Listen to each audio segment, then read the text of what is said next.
Hi guys, இன்னைக்கு day one of பிளாக்ல எங்க கிளம்பிட்டேன்னா எங்க தோட்டத்துக்கு தாங்க. இன்னைக்கு எங்க தோட்டத்துல நெல் வந்து விடுறாங்க. சரி பார்க்க போலாம், போயிட்டு நாமளும் நெல் வந்து விட்டுலாம்னு சொல்லிட்டு தான் நானே கிளம்பிட்டேங்க. நானே கிளம்பி வந்ததுல நானும் தோட்டத்துக்கு வந்துட்டேன். அப்பாவும் தோட்டத்துல தான் இருந்தாரு. என்னப்பா எல்லாமே ஓட்டி முடிச்சிட்டாங்க போல இருக்கு, நெல் மட்டும் விட்டா போதும் அப்படின்னு சொல்லிட்டு கேட்டதுக்கு, ஆமாண்ணா எல்லாமே ஓட்டி முடிச்சிட்டாங்க, நெல் மட்டும் விட்டா போதும்னு சொல்லிட்டு சொன்னாப்ல. அதுக்கப்புறம் சரி நெல் விடலாம், டைம் ஆயிடுச்சு, நல்ல நேரம் வந்துருச்சு அப்படின்னு சொல்லிட்டு எங்க அம்மாவும் சொன்னாங்க. எங்க தோட்டத்துல என்ன விவசாயம் பண்றனாலும் ஃபர்ஸ்ட் வந்து சாமி வந்து கும்பிடுவோம். சரி இந்த டைமும் நாமும் ஃபர்ஸ்ட் சாமி வந்து கும்பிட்டு அதுக்கப்புறம் நெல் வந்து விடலாம்னு சொல்லிட்டு நாங்களும் வந்து ஃபர்ஸ்ட் வந்து சாமிய வந்து கும்பிட்டு முடிச்சோம். சாமி எல்லாமே கும்பிட்டு முடிச்சுட்டு அதுக்கப்புறம் நாங்களும் நெல்லு வந்து விதைக்க சொல்லிட்டோம் எங்க அம்மாவ ஃபர்ஸ்ட்டா. எங்க அம்மா எந்த தொழில் தொடங்குனாலும் ஃபர்ஸ்ட்டா எங்க அம்மா தான் வந்து ஆரம்பிச்சு வைப்பாங்க. அதனால இந்த டைம் எங்க அம்மாவே ஆரம்பிச்சு வைக்க சொல்லிட்டாச்சு. எங்க அம்மாவும் நல்லா வேண்டிட்டு அதுக்கப்புறம் நெல்லையும் அப்படியே விதைக்கிறதுக்கு ஆரம்பிச்சுட்டாங்க. அம்மா விதைச்சு முடிச்சோனே அடுத்து எங்க அப்பாவும் விதைக்கிறதுக்கு ஆரம்பிச்சுட்டாரு. எங்க அப்பா விதைச்சு முடிச்சோனே அடுத்து நீ தான்டா அப்படின்னு சொல்லி சொன்னாப்புல. என்ன லைனாவா அப்படின்னு சொல்லிட்டு கேட்டதுக்கு ஆமா அப்படின்னு சொல்லிட்டு சொன்னாங்க. அப்புறம் நானும் விதைக்கலாம் அப்படின்னு சொல்லிட்டு தான் போனேன். நான் இதுவரைக்கும் நெல்லெல்லாம் விதைச்சதில்ல. சரி விதைச்சு தான் பார்ப்போம். இந்த டைம் எப்படி வளருது நம்ம விதைச்சது அப்படின்னு சொல்லிட்டு தான் நானும் சரி விதைச்சு பார்த்தரலாம் அப்படின்னு சொல்லிட்டு நானும் ஒரு கை அப்படியே நெல் எடுத்து சாமிய நல்லா கும்பிட்டு முடிச்சுட்டு, சாமி இந்த டைம் நல்லா வளர்ந்துரணும், நான் வேற விதைச்சிருக்கேன் அப்படின்னு சொல்லிட்டு நானும் அப்படியே விதைக்கிறதுக்கு ஆரம்பிச்சுட்டேன். அப்புறம் எல்லாமே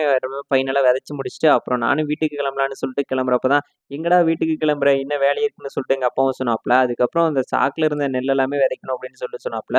"ஓ! அதுக்கு தான் இந்த சாக்குல கொண்டு வந்தோமா?" அப்படின்னு சொல்லிட்டு நாங்களும் அதுக்கப்புறம் ஃபைனலா நாங்களும் விதைச்சுட்டு போலாம் அப்படின்னு சொல்லிட்டு நாங்களும் கிளம்பிட்டோம். ஒரு பக்கெட் ஒண்ணு எடுத்து அதில அப்படியே நெல்ல வந்து கொட்டிட்டு, அதுக்கப்புறம் எங்க அப்பாவும் "நான் விதைக்கிறேன் பாரு" அப்படின்னு சொல்லிட்டு சொன்னாப்ல.